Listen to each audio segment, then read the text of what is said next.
Good morning. I am so excited to be able to share with you the next part of our series, Stories Jesus Told. For the last 7 weeks, Scott and Preston have done such a great job sharing with the words of Jesus and how that they apply to our lives today and all of the things that Jesus was saying. They are masterful communicators. And so I feel really privileged to be able to jump in and kind of put my take on what it is, the story we're going to share about today. As soon as Scott asked me to be a part of this series, I immediately knew the story that I wanted to talk about. And I hope that you will open your minds today and that you will allow some of the things that I'm going to share with you to really impact you when you walk out the door. That's always what our goal is that we would share something on this stage that would live beyond walking out those doors. And I'm trusting that that's going to happen today. So a parable, the actual definition of what a parable is. You know, I've taken lots of notes that they have shared. And as I began to prepare for today, I really wanted to dive in to what a parable really was at the time that Jesus was sharing a parable. And so by very definition, it is a simple story that is used to explain either a moral or a spiritual lesson. Now, we in the world of church, we attribute parables to Jesus. But the truth is that parables were used by many people to explain moral and spiritual lessons at the time of Jesus. And so I think it's really important to understand that Jesus parables didn't begin with him, but he certainly is the one that made parables famous. If you go back to your high school English class and you think about parts of speech, and then you talk about figures of speech, such as a metaphor, a simile, those things that you learned about in high school English or literature, you can categorize parable as one of those words.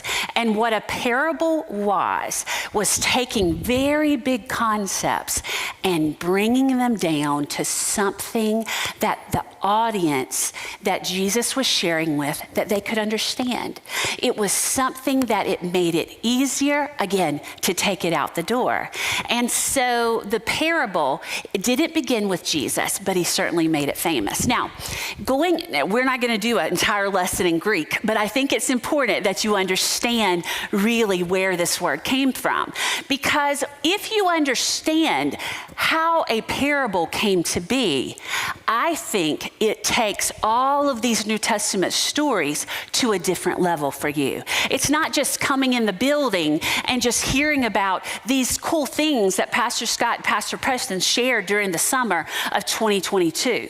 When you understand that a parable was a work of fiction or a work of literature or a work of speech that Jesus specifically chose to communicate with his audience, it just makes the whole thing more cool. For me, it does.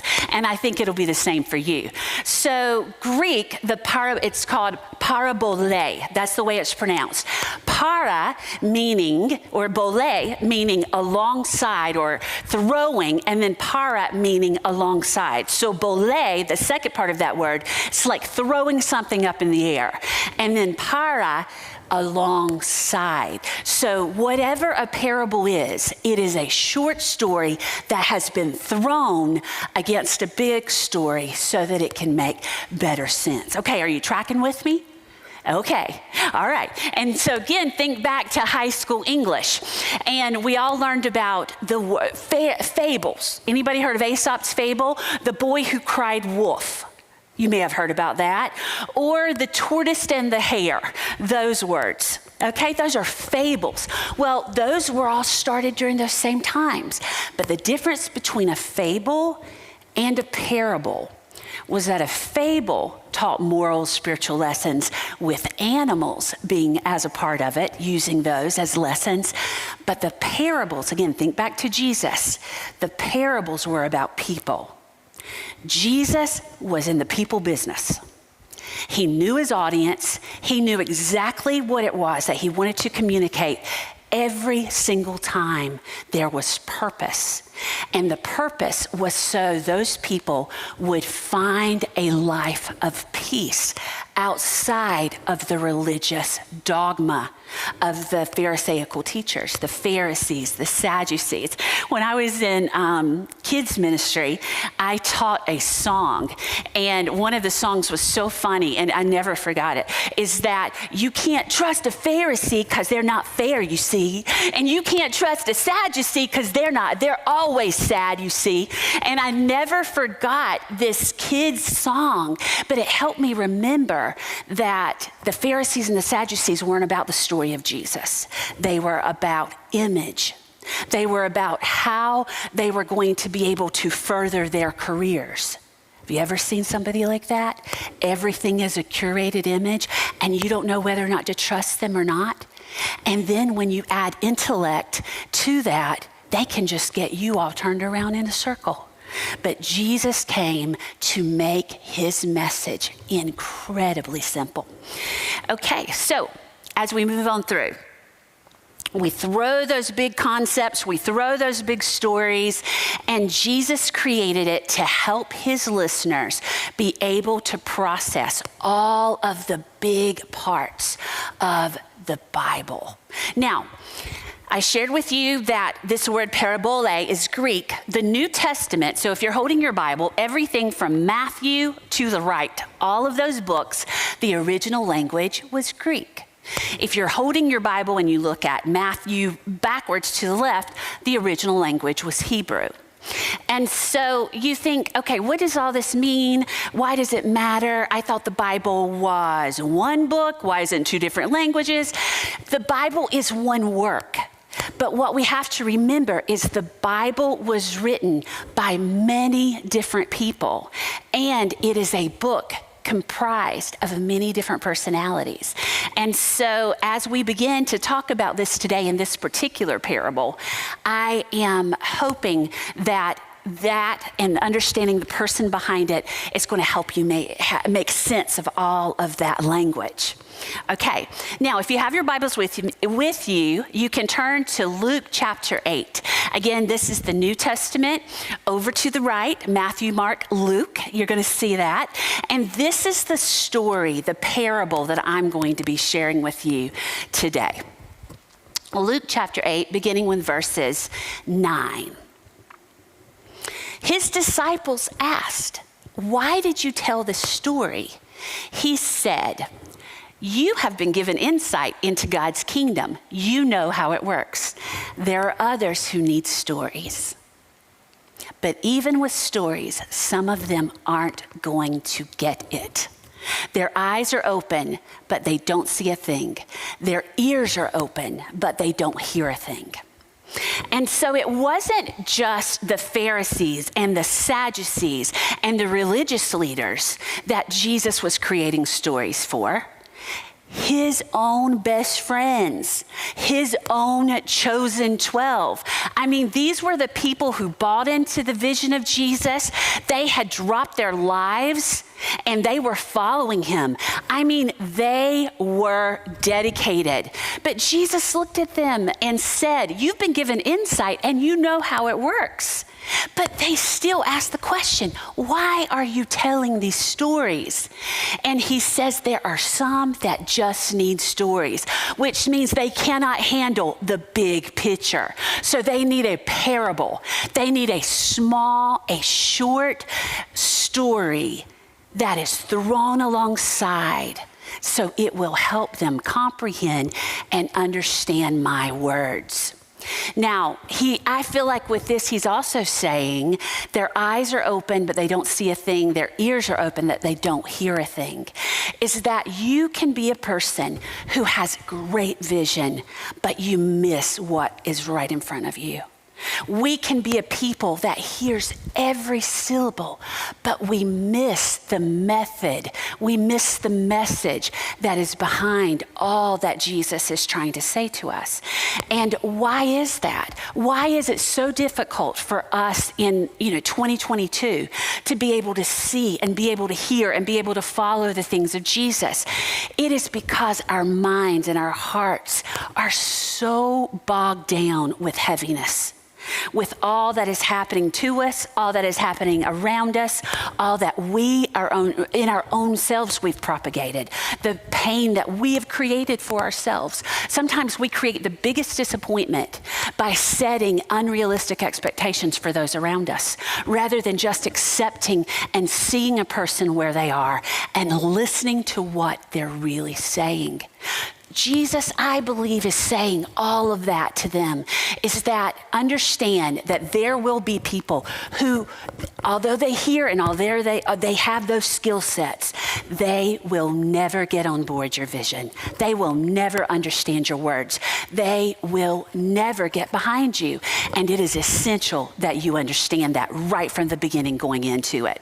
But this is the thing at the end, even when you cannot see and even when you cannot hear, and even when you want to see and even when you want to hear, you have to absorb this fact, because this is a law of growth, a law of being a human, a law of learning and developing your best self, is that we grow spiritually, mentally, physically, relationally, only to the degree that we want to see and hear. The only way that growth is going to happen in you is when you sit and you watch and you listen to someone who is already where you want to go, or someone who has done what you want to do and they are knocking it out of the park. It's learning to ask questions. It's learning to honor and humble yourself and saying, I don't have it all figured out. I don't understand. This has happened so differently than I prepared for it to be. My life looks nothing like I planned for it to look. And sitting back and realizing that, you know what? But I start today. I don't look at the past because the past has already happened. I can't go back and redo it. If I look too much in the future, it's going to scare me to the point that I stay stuck. But learning and watching someone or a group of people or an organization that you believe is where you want to be, and you understand that you might not be there yet, but every day your feet are going to hit the floor saying, I'm awake, I'm alive, I'm going to grow. I'm going to grow spiritually, I'm going to grow mentally, I'm going to grow physically, I'm going to grow emotionally, I'm going to grow relationally, and I don't have it all figured out, but there are people that God has placed around me to hold my arms up when I cannot move. And I think that's what Jesus was trying to communicate to his best friends. Sometimes it's going to be hard. You're not going to understand why people do what they do, why they say what they say. But if you choose to see and you watch, and I really believe he was talking about him because he was training them, and you choose to really listen to what I say in those paraboles, I am going to give you the skills that you need to live a strong life. Now, to talk about the Pharisees, Pharisees get a bad rap in the Bible. I mean, let's just say it. I mean, they get a bad rap. Well, they were some bad dudes, and I say dudes because they were all guys. They were all men. And they get a bad rap because they were the whole goal of their existence. They grew up, learning the Torah, learning the words of the Bible. They grew up in what we would call, in our world, seminary, but going to good Judaism school. They learned what everything meant. And they were brilliant. They were intellectual. Their IQs probably were off the wazoo. And the Old Testament, as I shared with you, everything before Matthew, written in the Hebrew, it was the roadmap by which the people in the New Testament lived. It's the roadmap by which they made decisions. It's the roadmap. It was their instructional book. But here's the thing about the Pharisees. They couldn't just leave it for what it is. I mean, the Old Testament was full of cause and effect. And the law You were only successful in the law through obedience. And so if you disobeyed, it led to some bad effects. You could be killed. You could be wounded. You could be imprisoned. I mean, it was a lot of tough stuff. And it wasn't because there was this big angry God sitting up in the Old Testament Bible full of ego, wanting to just like shoot down fire on all of the people. It was the time, and it was the rule of order and the rule of law that was set in place. And so they were trying to obey it. But what they did that made the people of the New Testament so overwhelmed and almost incapable of finding peace was that they continually added checklists to the law. It wasn't just don't do this or do that. It was before that comes, you might need to check off this, and this. And that's the only way that you're going to be pleasing in the sight of God. So they added checklists to every law. So what we knew as the 10 Commandments from the book of Exodus now had hundreds and hundreds, if not thousands of commandments. And you know, you can imagine the people were like robots. They'd walk this way, nope, got it wrong. They'd walk this way, nope, did that wrong. This way, oh, you said that wrong. Oh, nope, you wore the wrong thing. You said the wrong thing. But this is the thing about parables and why Jesus chose parables, I think, rather than fables. It's because he was in the people business. His story, his words were about Jesus. He knew Jesus it was about peace. His stories were about the individual sitting in front of him. He knew that there were women that were listening to him that had been used as sex slaves. He knew that there were fathers that had been betrayed by their sons, who had squandered their hard-earned money and had broken their hearts by embarrassing them and destroying their futures. Jesus knew that there was also the older son that was so frustrated with their father that he pointed his finger at him and said, "Why haven't you done this for me?" That he was so full of jealousy. Can you imagine the heartbreak of that father? Jesus knew that these were the people that were in his stories and that he was talking to and that he was sharing with, and it mattered. He said, "I have come to give you peace." In all of these parables, the Pharisees lost their minds because it wasn't about peace for them. It was about following the rules. And from the first parable they heard, I believe they set out on a focus to destroy and kill him, which they eventually did. Now, let's go to Luke chapter 5. And this really is the parable I'm talking about.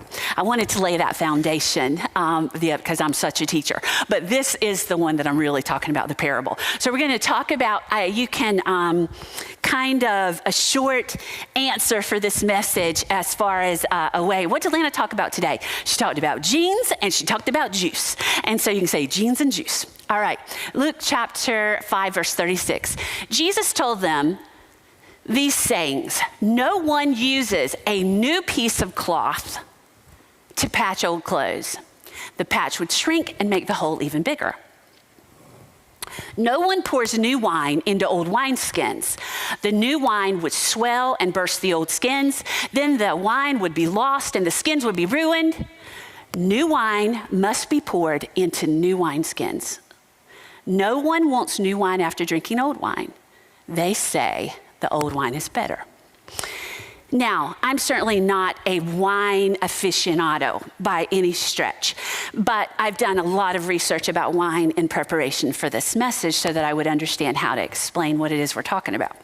Wineskins were used in the ancient times, and they were used to hold some liquid. They were used to hold wine. They were used to hold water. Typically, those were the only two things that they were drinking. They didn't have any Mountain Dew or Pepsi. So those were the things that they were drinking, either wine or they were drinking water. Now, when wine was first poured into a wineskin, it essentially was grape juice, just like we give our kids now. It's just juice. But throughout the fermentation process, as the juice became wine. There was a process of oxidation with carbon dioxide where the fermentation would create all of these gases that would expand. As they began to expand, the wineskins would expand. It was essential that juice, the new wine, was placed in a brand new wineskin so that it could stretch and it could expand as the changes began to happen in that juice. Because if you had put a new wine and then it began to experience changes and it began to grow and it began to essentially become alive, and you put it into old wineskins, it would burst. And Jesus says at that moment, both would be lost. Both the precious liquid and, I would say, the precious wineskin. Because if you think of leather and how much leather costs and how expensive that leather is, it is a precious substance. And to just watch it destroyed, all because someone made a mistake and put the new into the old. Every word Jesus said made sense. Every word had some sense of understanding for his audience. He was saying, essentially, do not mix the old with the new, because when you mix it together, it causes everything to be lost. And, when this passage was written, the passages before in Luke chapter 5, Jesus is talking about fasting. Fasting, going without food, either for spiritual allegiance or a spiritual discipline. And the disciples were his 12. They weren't fasting because they were at a wedding. And so the Pharisees were like, why aren't your disciples fasting? This is the day we're supposed to fast. And so the Pharisees would fast on Mondays, on sometimes Thursdays. We don't know the day of the week. All they knew is that the guys with Jesus were having a good time at the party. And they wanted to know, okay, this is a fasting day. Why are they fasting? Why are they eating? And Jesus, then launches into this talk about the fact that he's doing things differently. He's going to fulfill a new way of doing things. And then he shares a story. And the Pharisees could not wrap their mind around the fact that there would be a different way of fasting. And Jesus was simply saying, consider. A lot of times I think that's what he's saying to us when we are so focused on our religious dogma and that things must look this way and that things must sound this way and that people need to dress this way and they need to use this words and they need to use this language and they need to sing this song, that he's not coming in, my personal opinion, trying to destroy all the things you hold sacred. Sometimes he's just saying, consider a different way. And then I am going to show you how to make that way happen. Why is he saying consider? Because he was all about people. And we have to use, just like if we were to use a different language to communicate with someone, we might have to change our methodology in order to explain what's happening. So this is a really primitive picture, but it kind of gives you an idea of old versus new. That was the actual wineskin, typically made from goat or camel. And as it was, again, used, the one on the left became very pliable. It became very stretched because many times it had wine, new wine that was poured in, and it, as it fermented through, it became stretched and pliable. And so that's what happened with the new. You could put new fresh juice in it and it would stretch and grow with it. When we resist change in our own lives, when we resist all of the things that are going to happen around us, it's almost like that our body, our minds are those wineskins. And when new stuff is poured in, but we refuse to change with the way maybe things are moving and the structure or just whatever things are happening that's causing us to think a different way and do a different thing, then that way we are just like that old wineskin. This new fresh life comes inside and we just implode. because we don't know what to do with it. And Jesus is trying to paint a picture, a story, that it is okay to embrace the new. He goes back, the first part of that passage when he's talking about cloth. You know, you don't sew a piece of old cloth, a new cloth on an old garment, because it destroys it all. Think about a favorite pair. Anybody got a pair of favorite jeans? You know, people love to wear jeans. You know, in the educational setting, if you say, as far as teachers, administrators, you tell your teachers that on Friday they're going to get to wear jeans, they're going to lose their minds. They're so excited. I mean, they pay money to wear jeans, you know, like fundraisers and stuff like that. It's always wild to me just how people lose their minds when they can wear jeans. It's because they're comfortable, they're soft. And the longer you wear a pair of jeans, it molds to you. It feels like these jeans were built for you. But it's not that way when you first put them on. They're stiff, they're rough. They actually, I would say, are probably some of the most uncomfortable pants you have when you first put them on. And so what you need to think about is that if you have a nice, beautiful, shiny patch that you are putting on a pair of jeans that has this, let's say, this big hole in the knee. And I'm not talking about the fashion holes, because you know fashion holes are all the rage. You know, to spend 50 pairs with a pair of jeans, that's really not a pair of jeans. You know, it's just fashion. But I'm talking about the jeans that are your favorite jeans and you don't want to lose them. And so you're like, I have got to patch these jeans. If you were to put a new patch on your old jeans, you probably aren't going to wear them anymore, because it's going to be a different color. It's going to feel differently. It probably is going to cause you to throw them out and start over again. And so why am I saying all of this about the jeans and the juice? Jesus knew his audience. He knew that these were seamstresses and that these were people who understood wine, and they understood how all of these things were going to happen. And it made a difference. Every single word made a difference in what he was saying.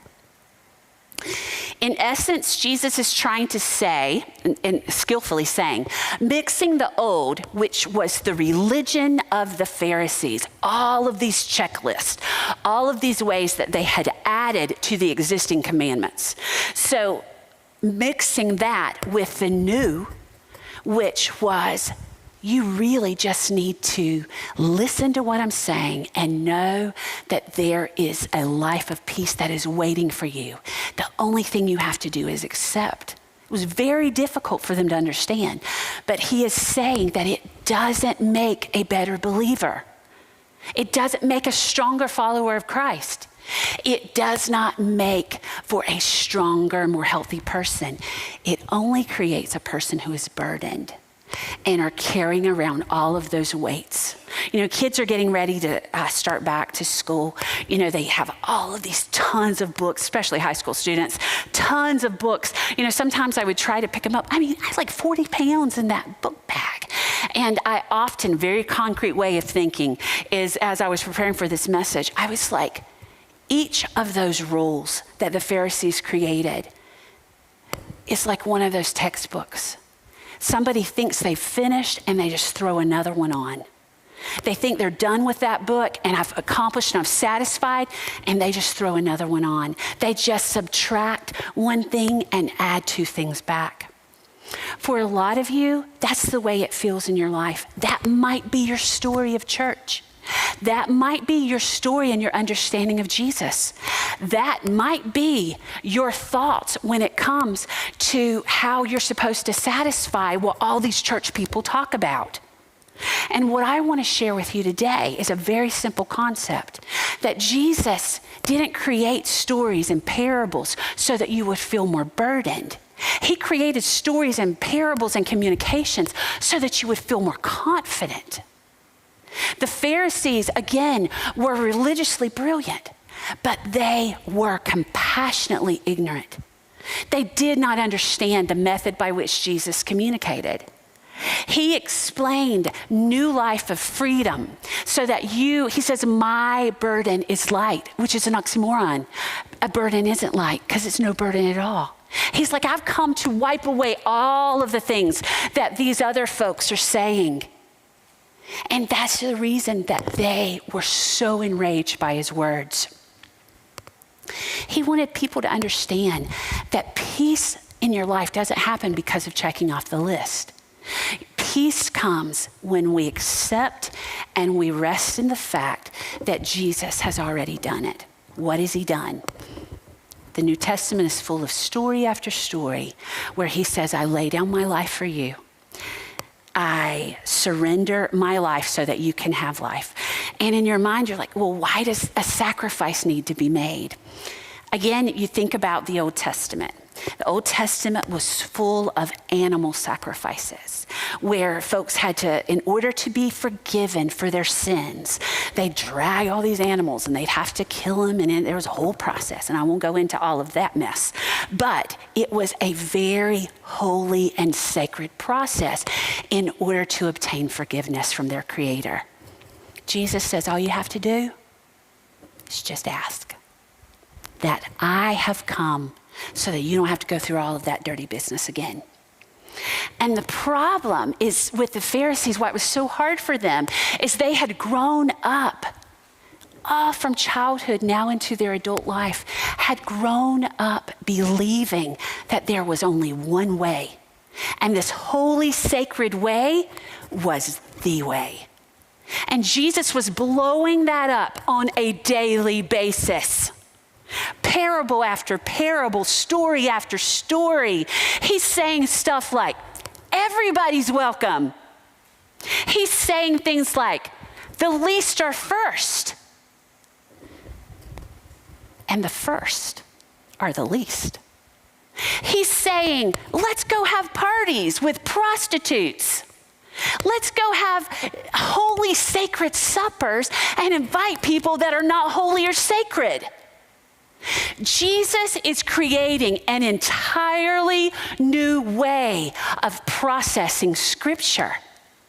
Now, if you were a person that had been marginalized and rejected because you were all of that, can you imagine the peace that you were beginning to feel?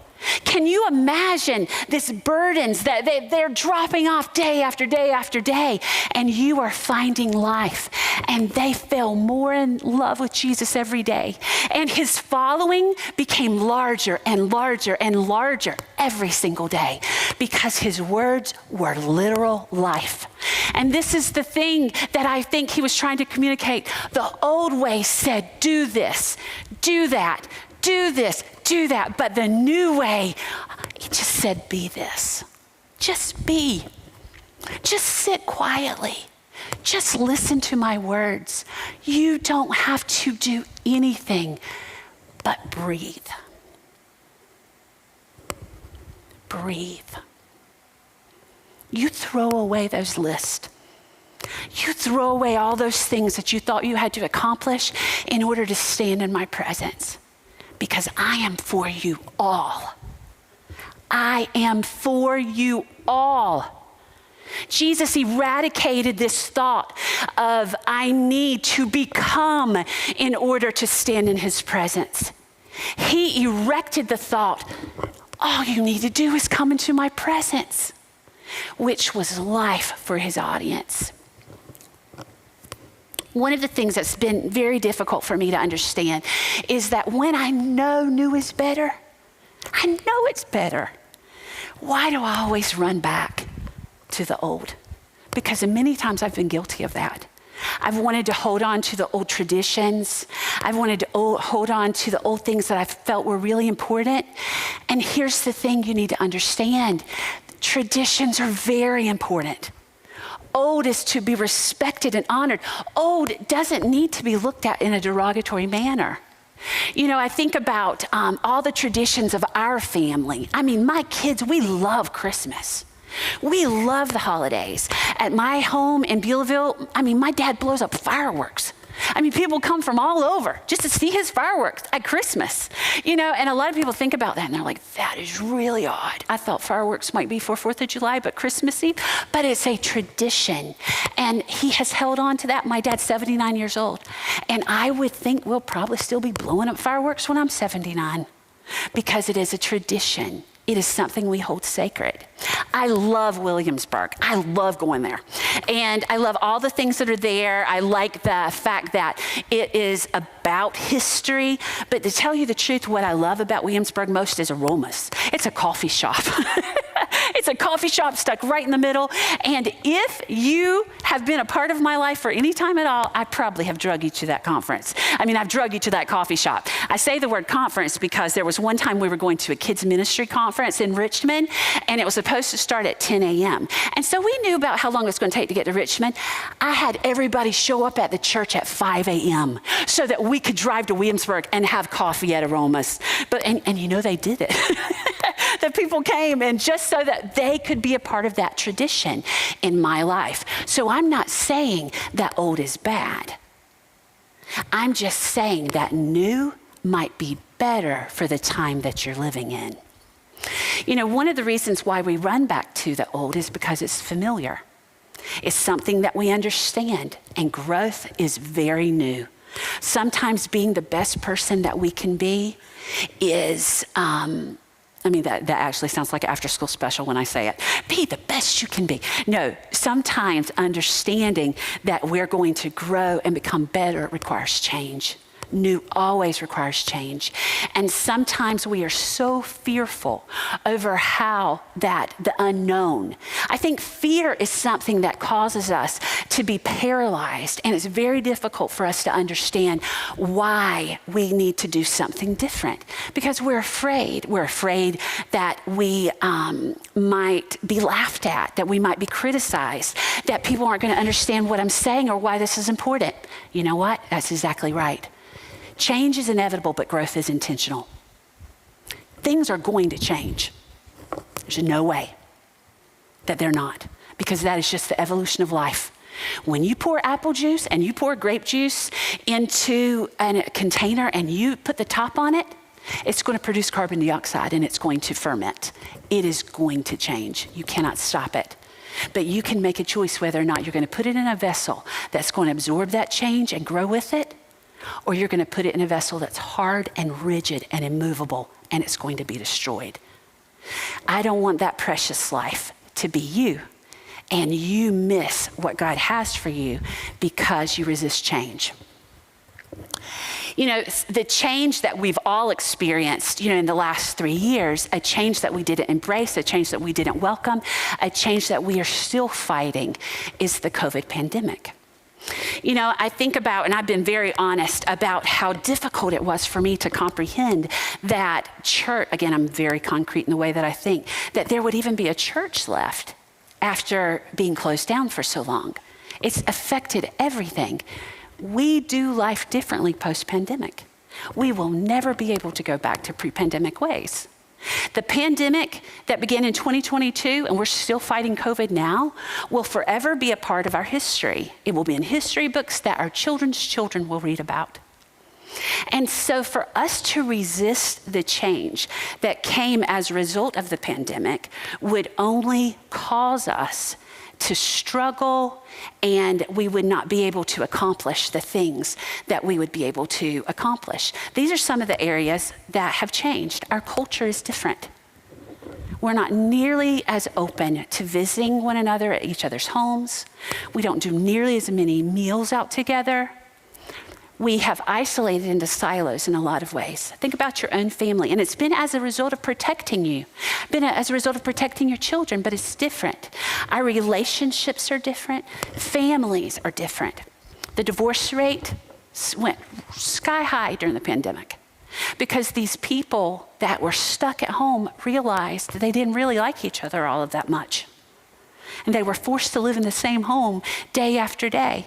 But marriages that were strong, they got stronger because people were able to realize that it made a big difference in who they were to spend time together.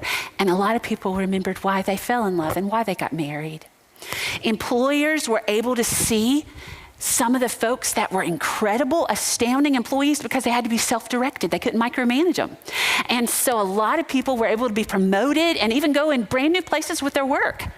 But then there were some people, they lost their jobs because they couldn't do anything without being told. And so in businesses that weren't ready for change, those businesses, a lot of them lost, and they refused to make differences. And so change was forced upon us as a result of the pandemic, and we had to make changes. We do church differently. Everything that we do has been affected.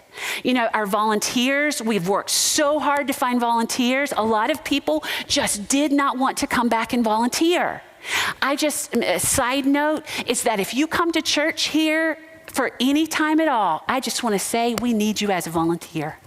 I'll tell you what to do and where our kids, you know, because our volunteer numbers are not as large, but our church numbers are incredibly coming back, astounding every week. I'm amazed people are here. It's amazing. And new families. I was sharing with our First Impressions team that in the month of July alone, we've had 20 new families. That's a lot of people. And so in order for us to serve those new families, we need volunteers that are welcome and ready to say, come be a part of this place because I like it and I want you to like it. Let's all do this together. But technology has changed, and we as a pastoral team, we have had to change. You know, one of the foundations for Scott and I when we came here 20 years ago is we wanted to create an environment where people would be able to see and hear whatever it was that they needed to see and they needed to hear, whatever it was that would be better for them. And so we've continually tried to do that. One of the most successful things we've done at Forest Park is our Adore Conference. Our very first one was in 2013. So we did it for 7 years. We've done Adore, 2013, 14, 16, all of those. This conference actually came, I was with a group of folks that were going to a conference, a women's conference in Virginia. And it was a great Wave Church. It was wonderful. I was like, this is great, you know, and they were like, we need to do this at Forest Park. And I was like, oh, no, why? This church is 75 minutes away at the most, and this is awesome. You know, why would we reinvent the wheel? And this is what one of those girls said to me. There are ladies that don't have enough confidence to come into a church like this, seats 5,000. And she said, but I think they would go to our church. That's all it took, because I'm in the people business. And even though I didn't want to do it, I was like, well, you know what? Let's give it a whirl. And we have had amazing success. Over those years, I went back as I was going through all of my numbers. We have had 1,852 women that have paid to come to the Adore Conference in those 7 years. It's been amazingly successful. And not just, oh, thank you. And not just for women, but for their spouses, their partners, and their children. Because there were things that happened in those rooms. Ladies dealt with things that they had never dealt with before. They answered questions about themselves that they had never taken the time to look at. And as a result, it allowed for healthier families and healthier children. From the moment we closed Adore last year in 2022, when I was standing on this stage and I said goodbye, I knew we were going to do something different. And you think to yourself, why do something different that has been so successful? In my mind, I felt that change.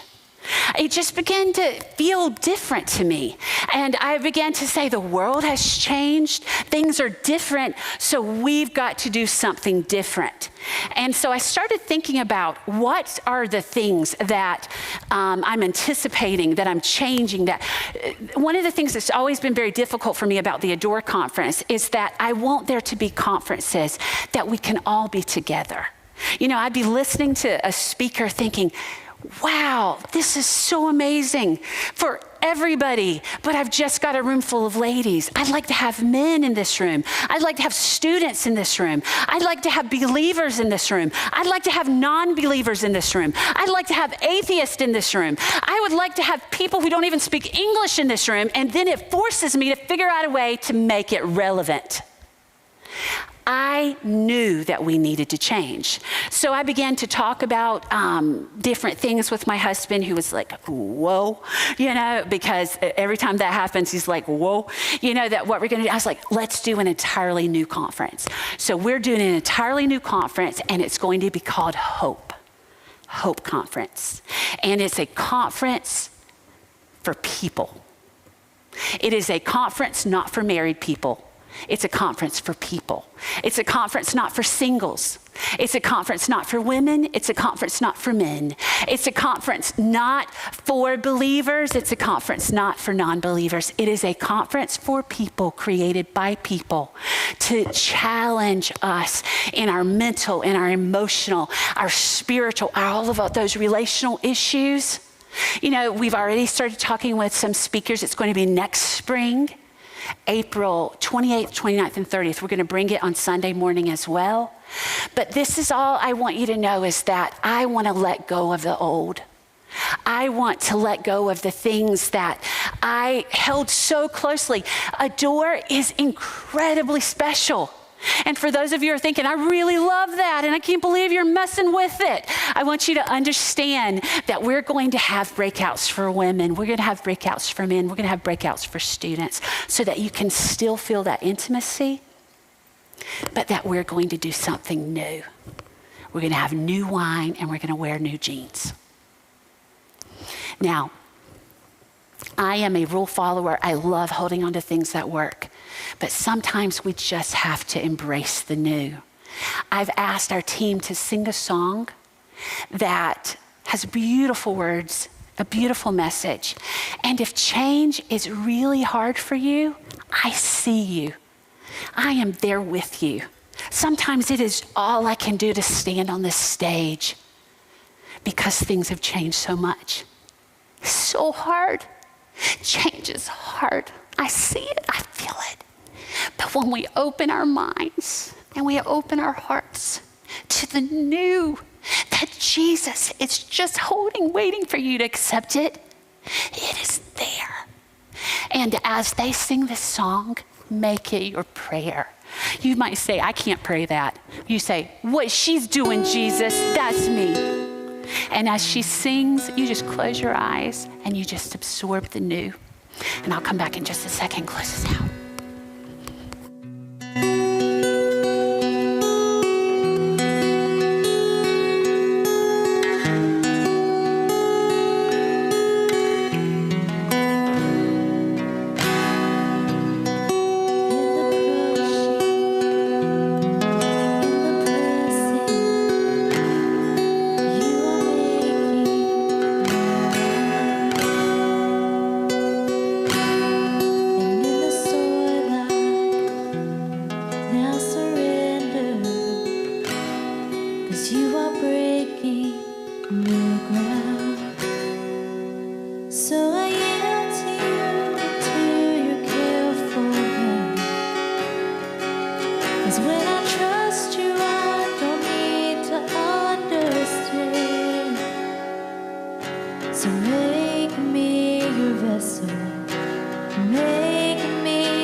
given me. Jesus, bring new wine out of me. Jesus, bring new wine out of me. Jesus, bring new wine out of me. The way of Jesus is not do more. The way of Jesus is be more. Let that song be a beautiful prayer today. We love you, and I hope to see you next week. Have a great day. Bye.